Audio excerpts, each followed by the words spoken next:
պատկերացրեք 8 ամիս իրենք աշխատել են Սամվել Կարապետյանի հետ կապված ինչ-որ վատ բան գտնեն։ 8 ամսվա ընթացքում որևէ բան չեն գտել եւ այս հայտարարությունները են ապացույցն է,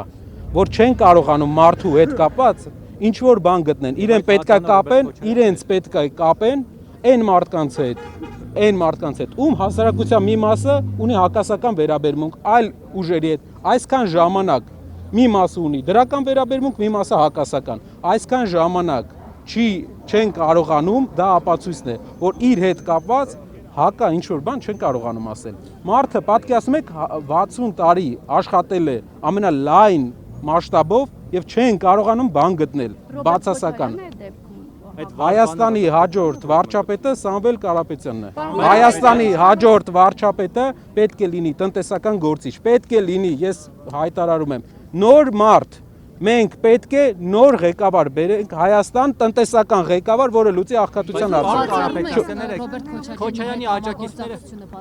Սամվել Կարապետյանը լինելու է Հայաստանի Հանրապետության հաջորդ վարչապետը։ Բաժանորդագրվեք Արմատ մեդիայի ալիքներին YouTube-ում, Facebook-ում, Instagram-ում և Telegram-ում։